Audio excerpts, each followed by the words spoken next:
నేడు మనం ఉపయోగిస్తున్న కంప్యూటర్ ఒక్కరోజులో పుట్టలేదు. వేల సంవత్సరాల పరిశోధన, ఆవిష్కరణలు మరియు గొప్ప శాస్త్రవేత్తల కృషి ఫలితమే నేటి ఆధునిక. ఇప్పుడు దాని అద్భుతమైన ప్రయాణాన్ని తెలుసుకుందాం.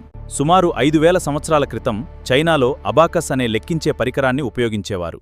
ఇది ప్రపంచంలోనే తొలి గణన సాధనంగా గుర్తించబడింది.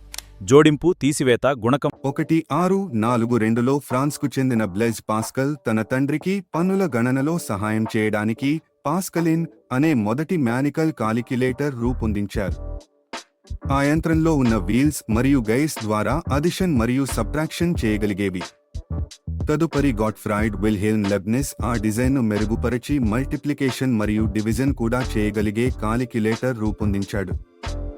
ఈ ఆవిష్కరణలు భవిష్యత్తులో ఉన్న మోడర్న్ కంప్యూటర్స్కు బలమైన పునాది వేశాయి.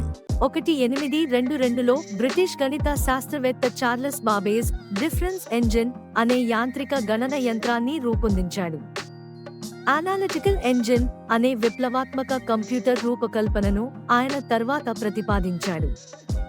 ఇది ఆధునిక కంప్యూటర్లకు పునాది వేసిన తొలి డిజైన్గా గుర్తించబడింది.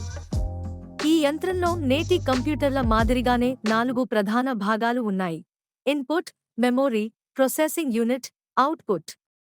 ఈ అద్భుతమైన రూపకల్పన కారణంగా చార్లెస్ బాబేజ్ను ప్రపంచవ్యాప్తంగా కంప్యూటర్ తండ్రిగా పిలుస్తారు. ఆడా లవ్లేస్ అనలిటికల్ ఎంజిన్ కోసం మొదటి అల్గోరిథంను రాసింది. అందువల్ల ఆమెను ప్రపంచంలోని తొలి కంప్యూటర్ ప్రోగ్రామర్గా గుర్తిస్తారు. 9 తొలి సాధానిక్ కంప్యూటర్ రూపొందించబడింది. ఇది వేలాది వాక్యూమ్ ట్యూబ్స్తో నిర్మించబడింది. మొత్తం గది అంత స్థలాన్ని ఆక్రమించేది మరియు ఎంతో విద్యుత్ వినియోగించేది. ట్రాన్సిస్టర్లు, ఇంటిగ్రేటెడ్ సర్క్యూట్లు, మైక్రోప్రాసెసర్లు, internet, cloud computing, artificial intelligence, quantum computing వంటి మరిటర్లు చిన్నవి, వేగవంతమైనవి, శక్తిమైనవయ్యాయి. అబాకస్తో ప్రారంభమైన ప్రయాణం ఏఐ వరకు చేరింది. రేపటి భవిష్యత్తును నిర్మించేది టెక్నాలజీ. దానిని నిర్మించేది మనమే. సబ్స్క్రైబ్ చేయడం మర్చిపోకండి. లైక్, షేర్, సబ్స్క్రైబ్ చేయండి. మరో వీడియోలో కలుద్దాం.